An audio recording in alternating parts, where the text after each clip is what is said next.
swinging harder, feeling like you swing harder, might always not be the best. Exactly. And maybe you went and tried to do that in practice, and you're trying to get on the course, and you don't have a good feel, right? Yep. So in warm-up, you should always practice the fairway finder. Yeah, right? I love it. So, you know, in that kind of conversation, as we're kind of moving into that, like tee height could vary, you know, speed and tempo could vary, but all you're trying to do, like say that comfortable swing, you were dialed at 103.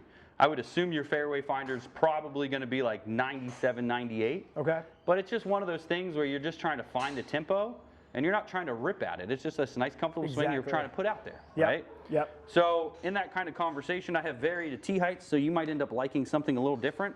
But I tend to start going to like this 2 3/4. Okay. Or this 2 1/2, depending on what I'm doing.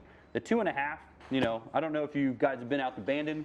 The 2 1/2 was a little training mechanism for Bandon to try to flight the ball a little bit lower. I usually play at Chambers up in Seattle, so similar kind of idea. Wind off that sound right there. Right. And again, nice long or nice wide fairways. Sure. So you can get away with trying to rip it on a couple of them, but some of those you have to keep it low and just be like, look, just poke it out in the middle of the fairway and be safe, right? Right. So as you kind of start wanting to change trajectory with the fairway finder, is where you would start trying to change tee height a little bit. Okay. Right. So because as we tee it up a little bit lower, just you're not so worried about swinging up into it. You're just trying to get through the ball. Kind of, I wouldn't say like exactly like an iron, but a more irony feel. Okay. Right. So ball position, I would imagine, is me a little bit back. Yeah, I would. Not necessarily back, right? So just so you know, it's like wherever you play, you're probably moving a ball and a half towards center of stance. So this is when I'm going full send off that front. So that's there. You're looking maybe about right here. That would be beautiful. Okay. Yeah. So almost like belt buckle. Correct. Okay. Right? And sometimes I see these fairway finders cut a little bit more. Okay. So we might see that happen. So do I want to worry about my aim at all? Or not really. No? Just we'll see what the first one does, because again, especially if you're trying to develop something, let's just see what the first couple do. Okay. And just my normal swing. I'm not changing anything else. Nope.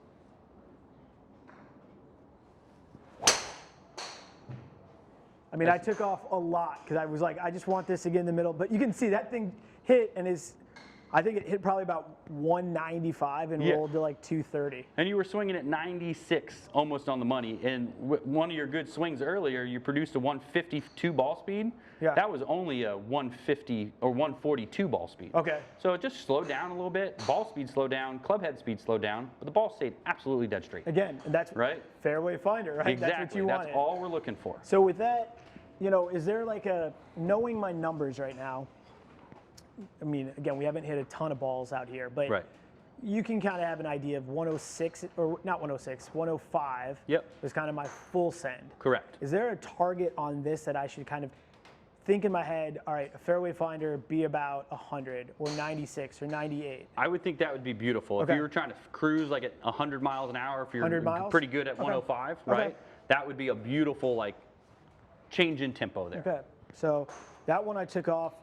I'm going to just hit this one, again, just find the middle of the fairway.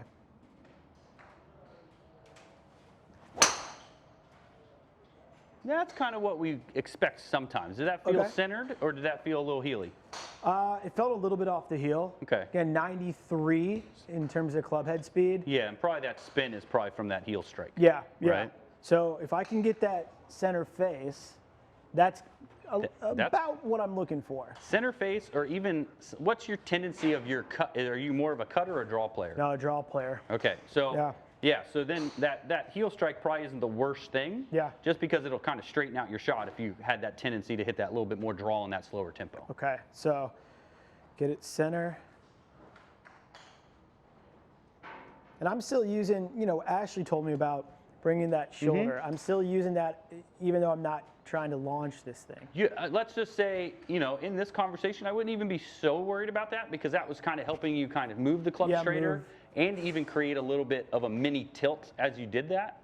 And we're not trying to necessarily swing up. So some of these balls might have come out a little extra low just because they're now, because you're feeling that, you might be hitting it slightly low on the club face. Okay. Yeah.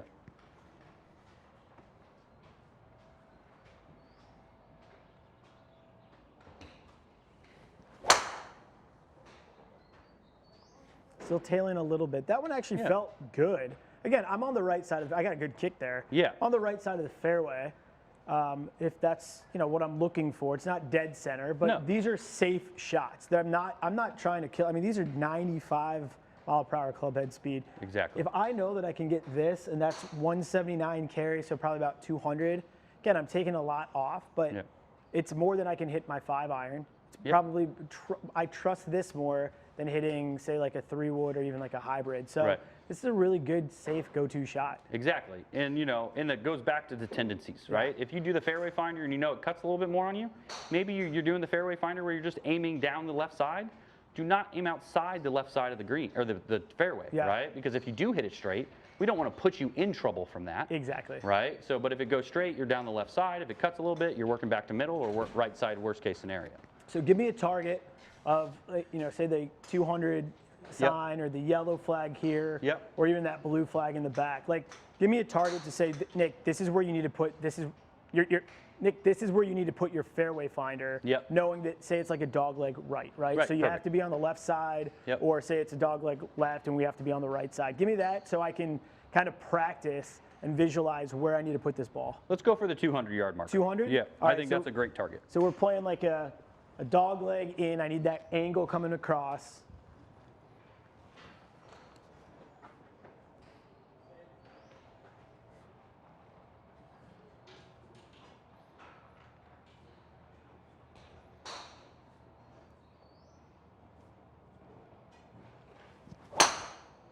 Right at it. That was absolutely beautiful. So that's exactly what I needed. And I mean, you said at that 200 mark, it's about what, maybe 15 yards right of it? Yeah, exactly, right? And if that's your aim point.